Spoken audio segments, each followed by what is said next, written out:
Hi, this is Keith Burton. People often ask me to describe my memoir, Shadows of Sobriety, and what compelled me to write it. Rather than giving the quick version, I thought I'd share a short video clip from my recent talk at the Geneva, Illinois Public Library's Author Fest. In this video, I go a little deeper into the story, the motivation behind it, and the heart of the message. I hope it gives you a clearer sense of the journey I've been on and why it matters so very much to me. And now, here's the video. Thank you for watching.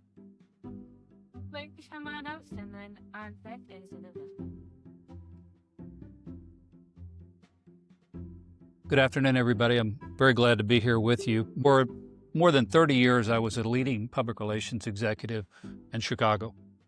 I led Fortune 500 clients that we work with and very much enjoyed that work. I'm here, though, today to talk to you about my book, which is called Shadows of Sobriety. It's a story of growing up in the shadow of my father's alcoholism with my 3 sisters and my brother, and learning over many years how to turn pain into purpose. More than that, though, it's a story about what I call unheard voices, the weight of those unheard voices, the silence that so many people, including myself, carry from our childhoods into adulthood and beyond. In my family, as in many that are touched by addiction, we live by 3 unspoken rules. Those were don't talk, don't trust, don't feel. Those words were never said aloud, but they shaped everything about how we lived and how we related to one another. The weight of those unheard voices still linger for many people, and they did for me. The things that we never said, the truths that were buried so that we could survive what we went through. I've learned that silence, while they may protect us for a little bit, ultimately keeps us from healing. Writing Shadows of Sobriety was my way of breaking the silence, of finally giving a voice to what had long been hidden, and helping others to find a voice from their hurt, their pain, and their own experiences. Because when one person speaks, even one, it creates space for others to find their own words.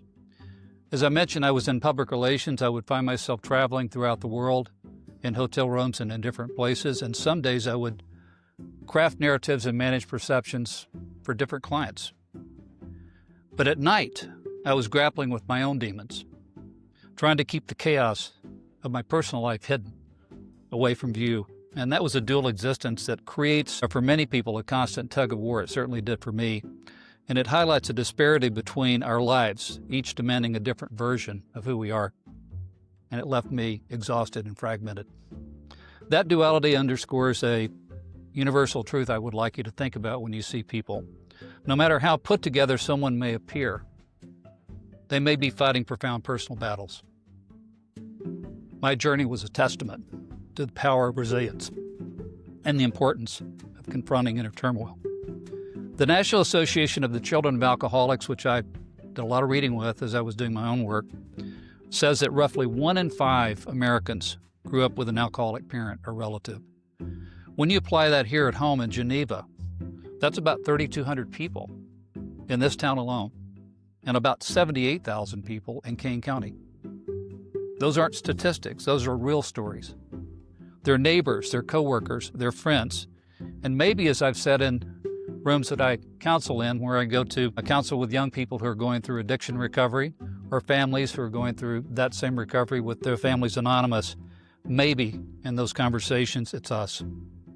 They matter because that's where healing begins, when we stop whispering about it and talking about it. There were many lessons along the way that I learned. First is the long-term impact of being in a dysfunctional upbringing. The scars don't vanish when childhood ends.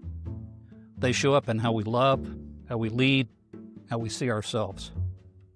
I've carried struggles with trust, emotional expression, and self-acceptance, what I call the phantom memories that still echo in the quiet moments. Second is a cycle of silence. When we keep our pain in the dark, it grows heavier. My siblings and I each carried our own version of the truth, rarely sharing it with each other over decades. It took decades for us to understand that speaking our pain isn't weakness, that's courage when you do that. Third is the quest for personal identity.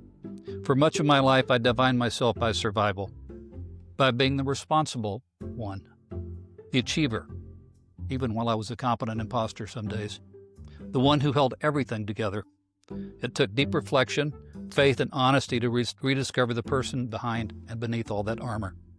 To be the man, not just the caretaker. And through it all, I've learned that healing begins with truth. You cannot outrun your story. You have to walk through it. In Shadows of Sobriety, I share a few steps that help me and may help others. And if you read my book, you'll learn these. One is acknowledge your story.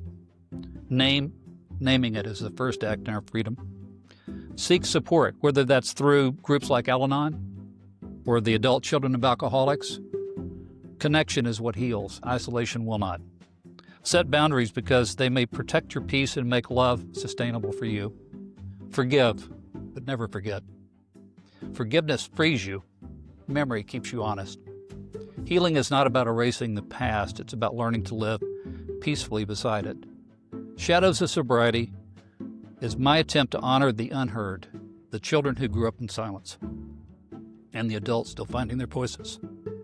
If there's one message I hope you take away this afternoon, it's this. Acknowledging where we come from is not about reopening wounds. It's about releasing their hold on us. Thank you.